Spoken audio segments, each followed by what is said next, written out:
Solid copy.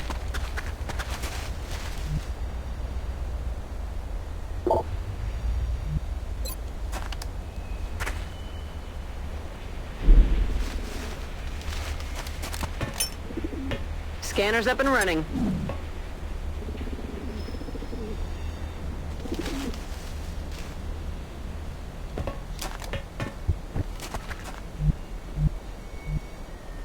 Heading out.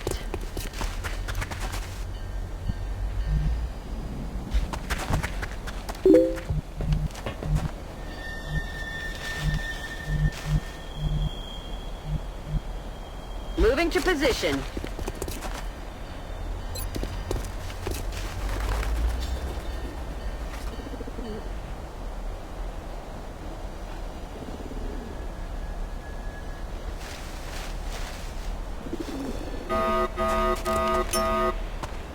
Big Brother is online.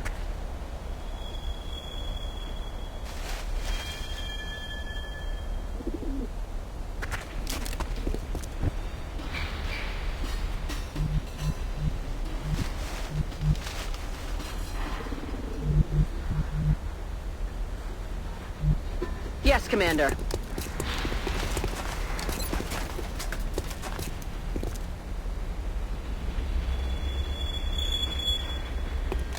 Let's get a better view.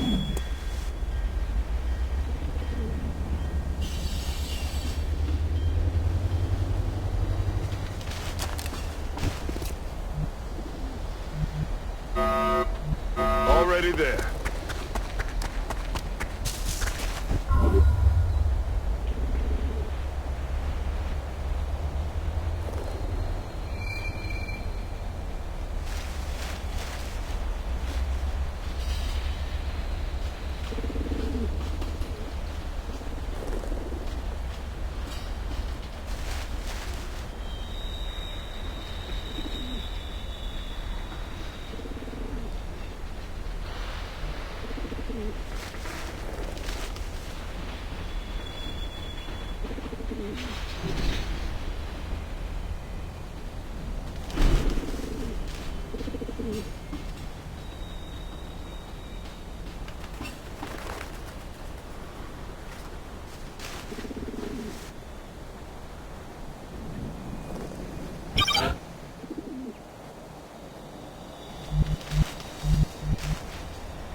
Moving to position.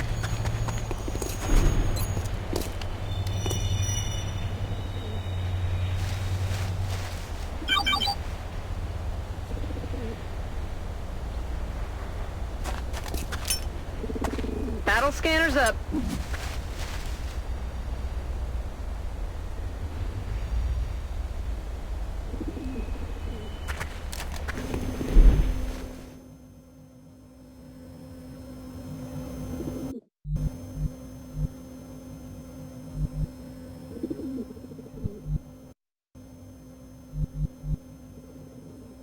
Roger, Dodger.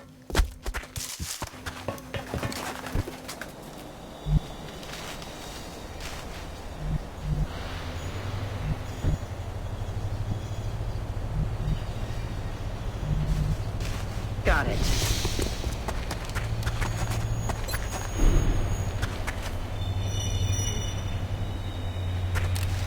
Incoming signal from battle scanner.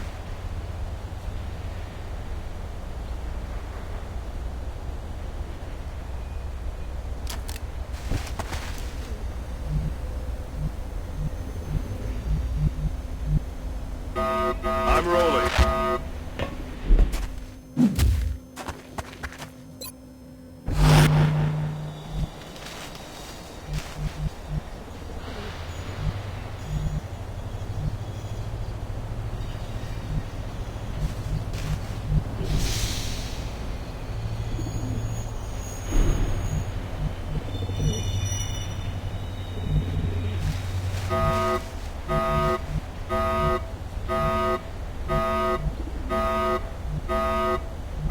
Moving to designated position.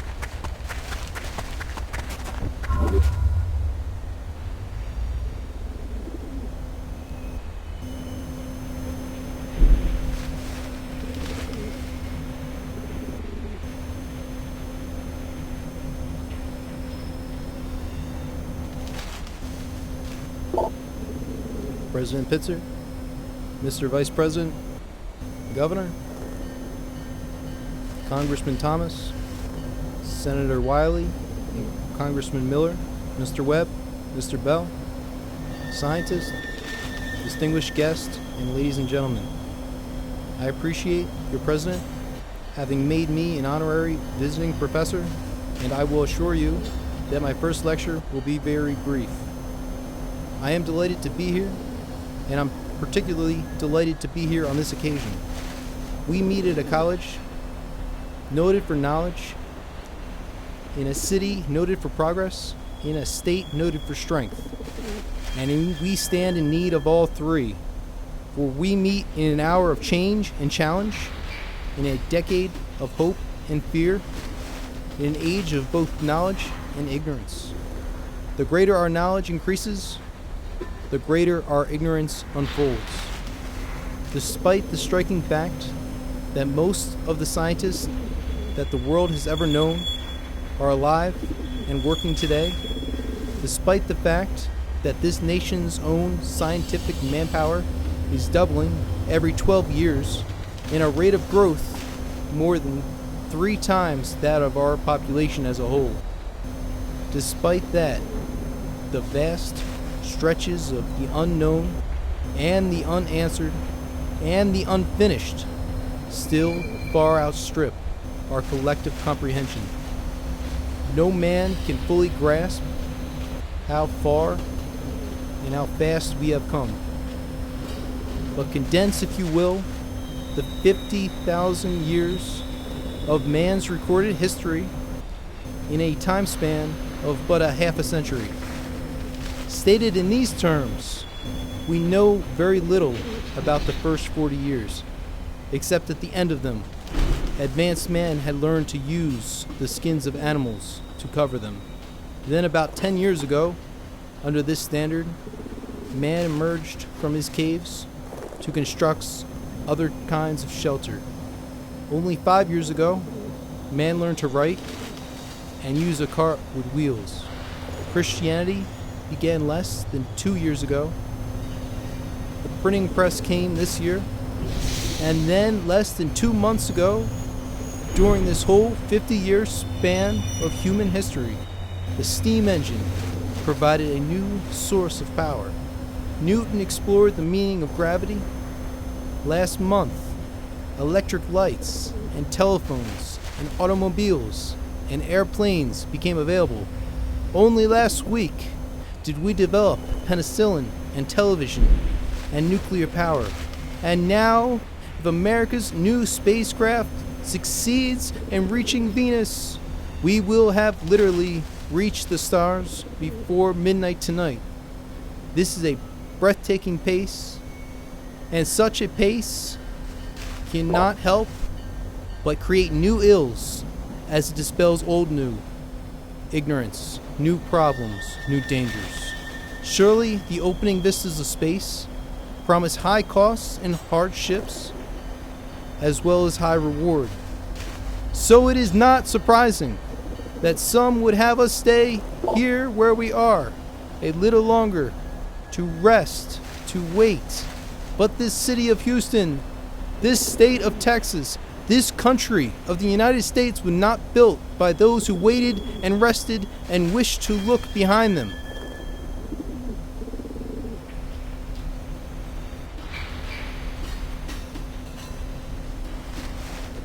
This country was conquered by those who formed, moved forward, and so will space.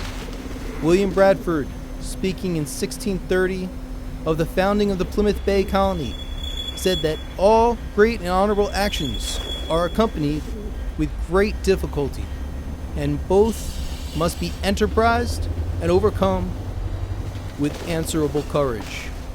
If this capsule history of our progress teaches us anything, it is that man, in his quest for knowledge and progress, is determined and cannot be deterred.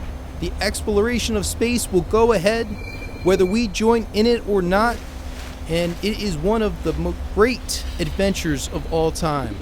And no nation which expects to be the leader of other nations can expect to stay behind in the race for space.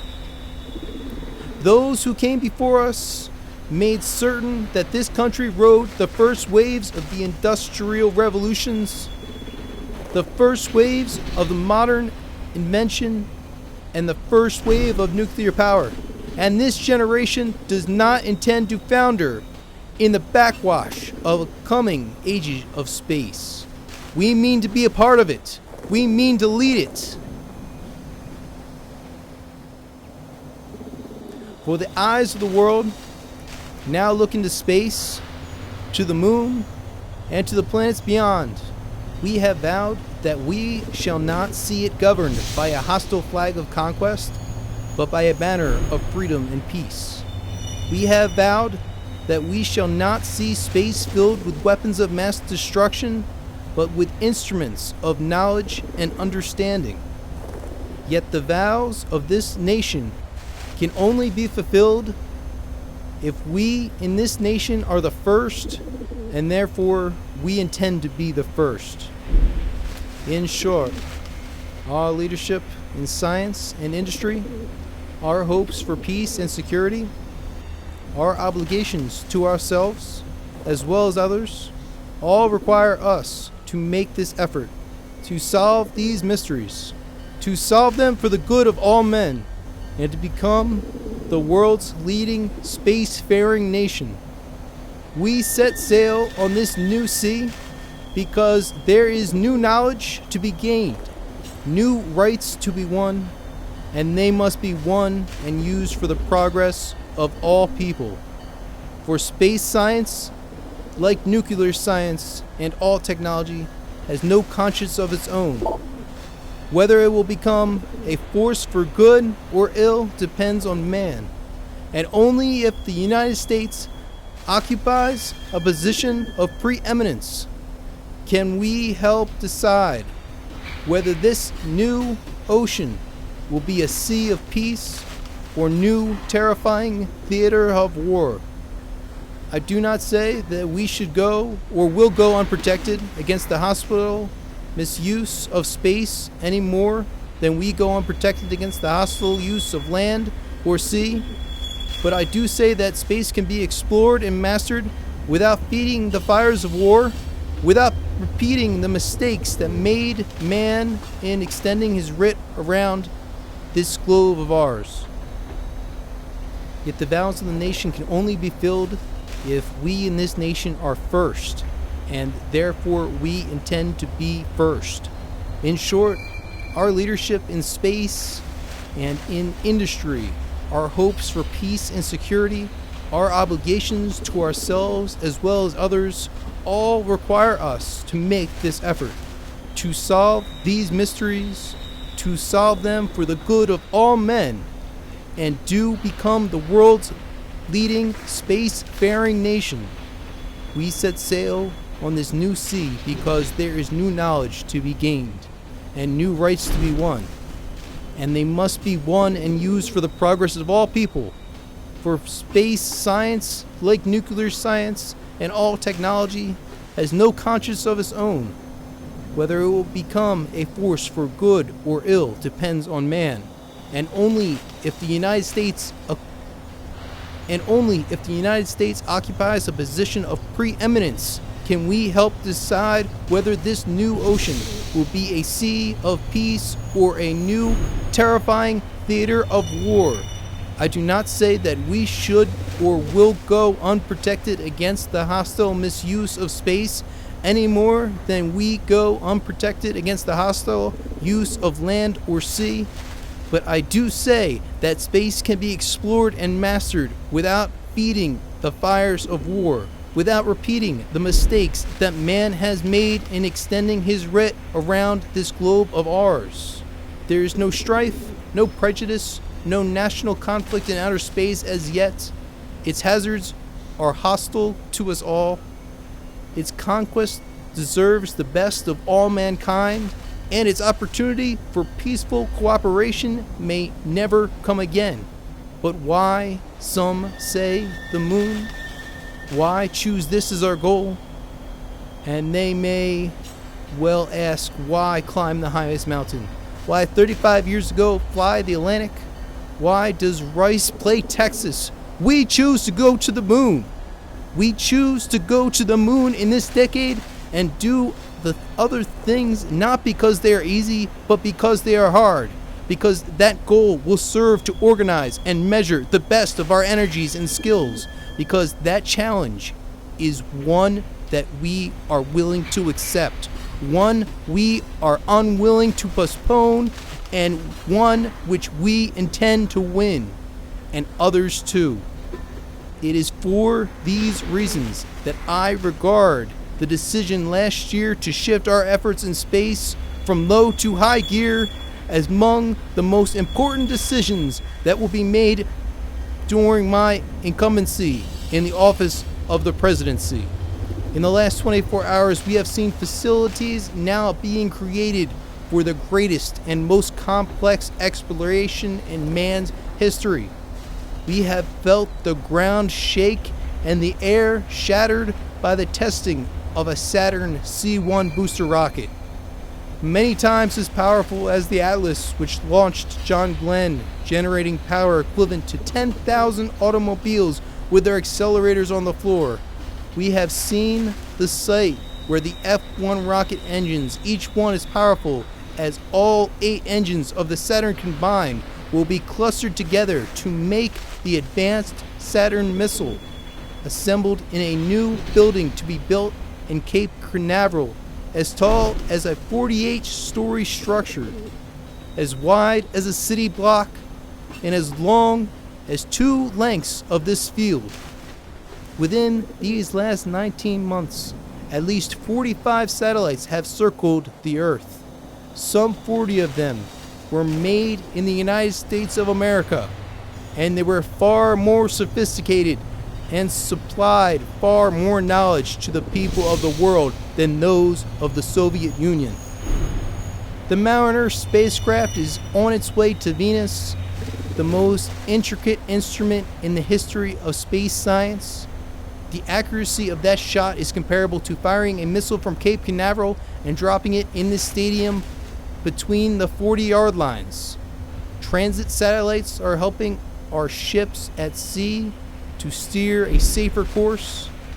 TIROS satellites have given us unprecedented warnings of hurricanes and storms, and will do the same for forest fires and icebergs.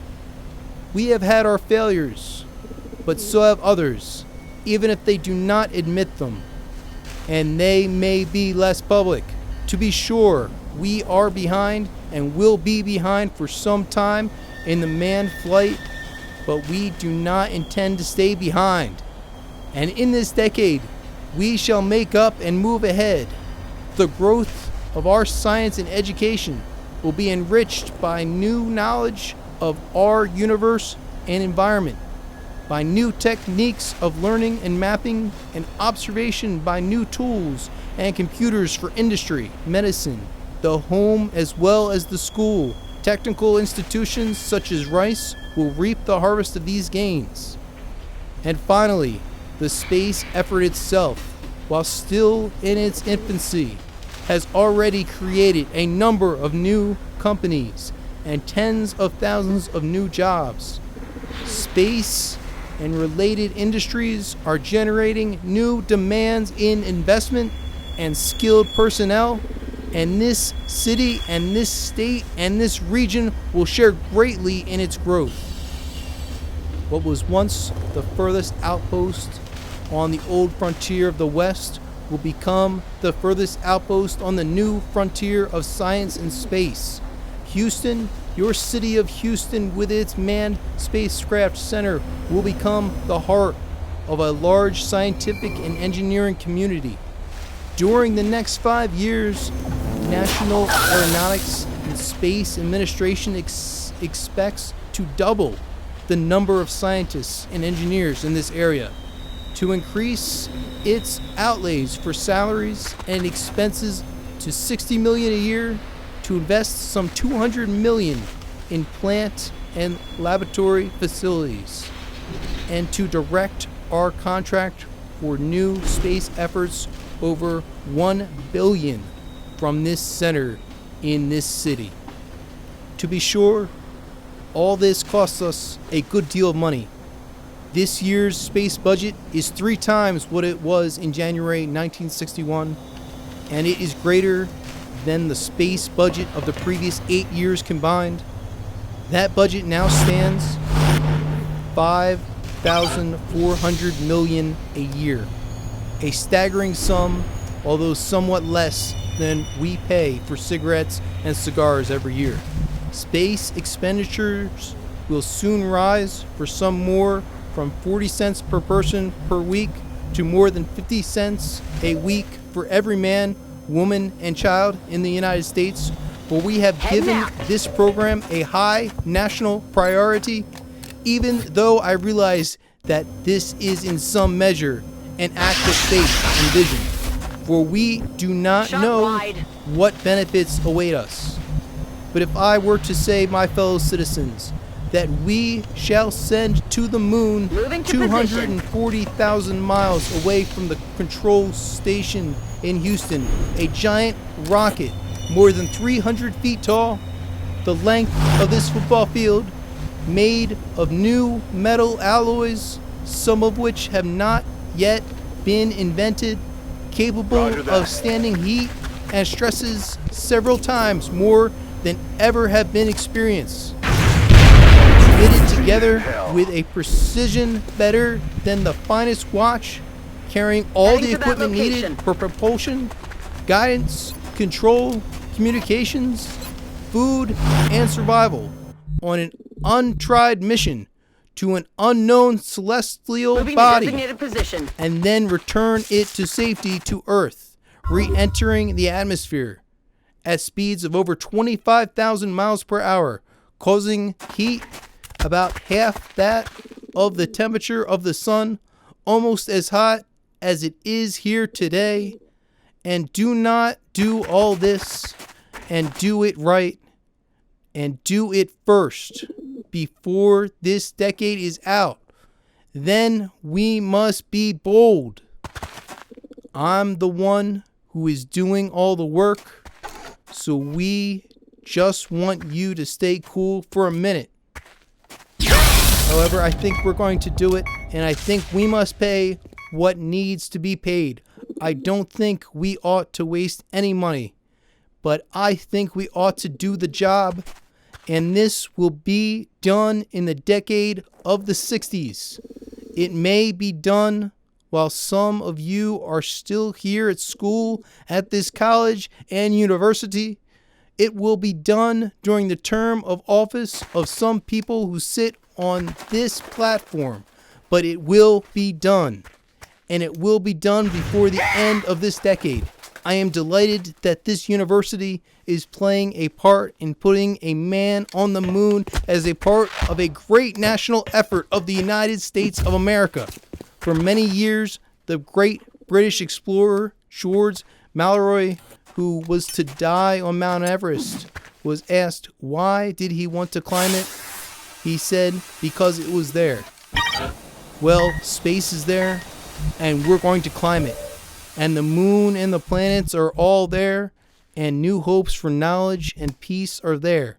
And therefore, as we set sail, we ask God's blessing on the most hazardous and most dangerous and greatest adventure on which man has ever embarked. Thank you.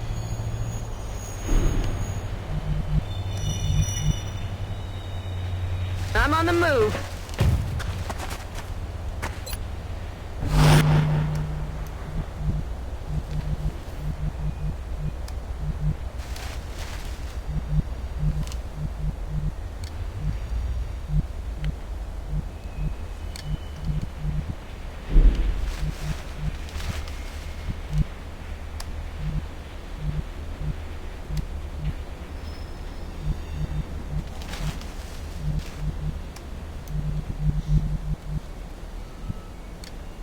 Moving to position.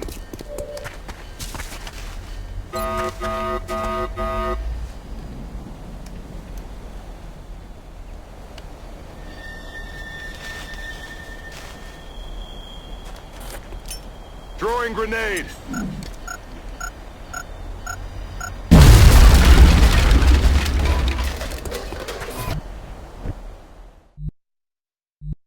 Solid copy.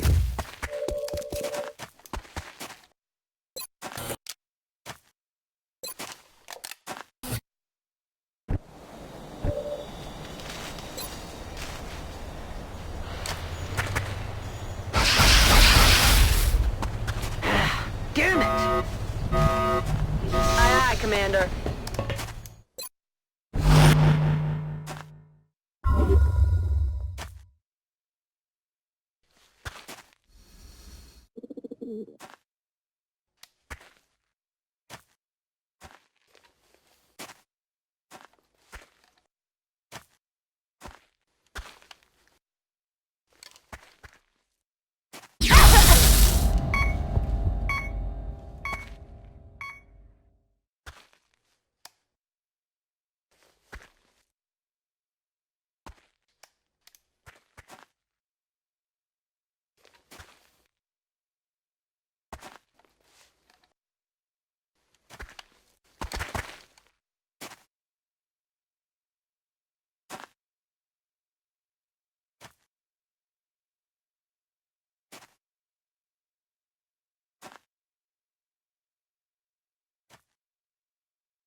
Okay.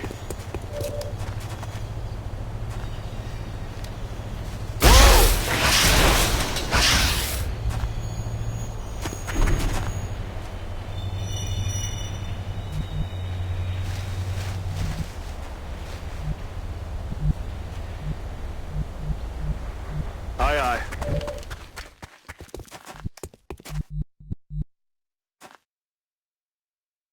Moving out.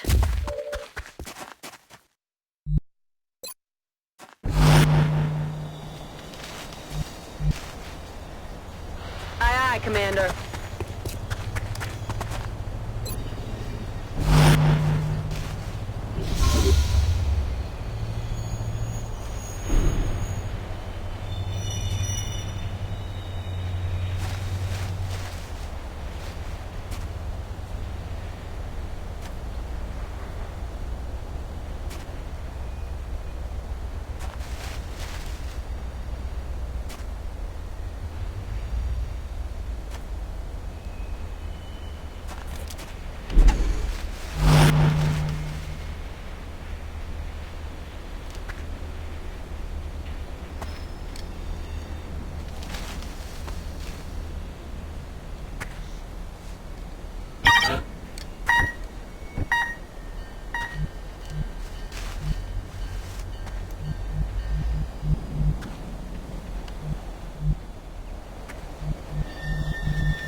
I'm on it, Commander. Copy that.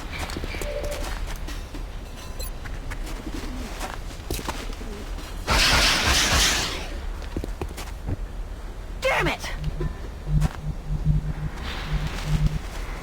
Solid copy.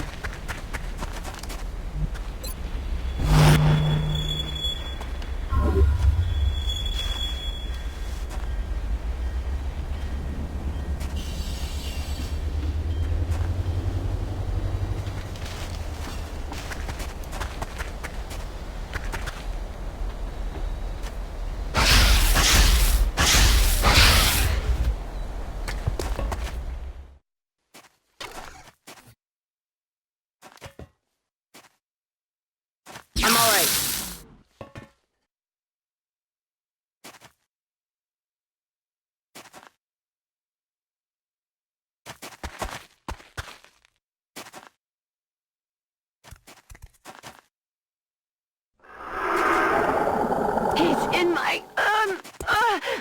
I'm fine. He's dead.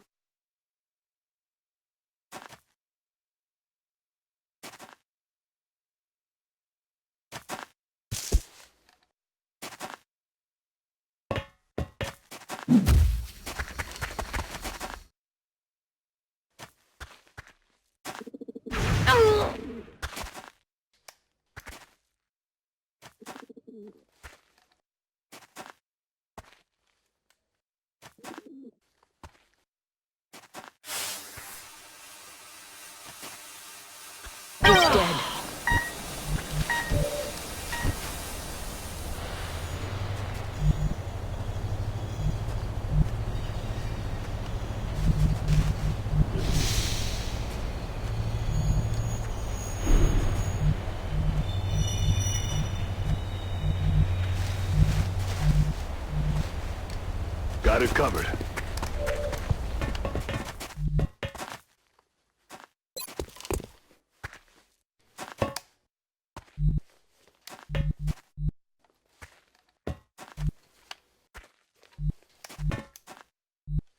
Position confirmed.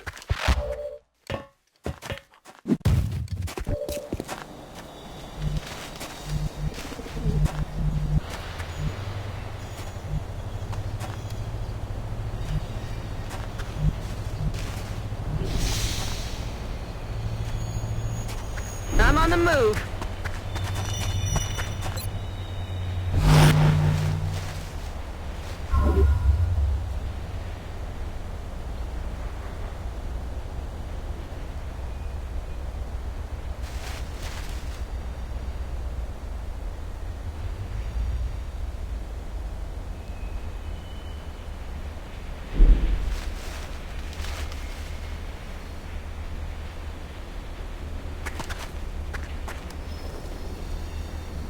They got me flanked!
Damn it!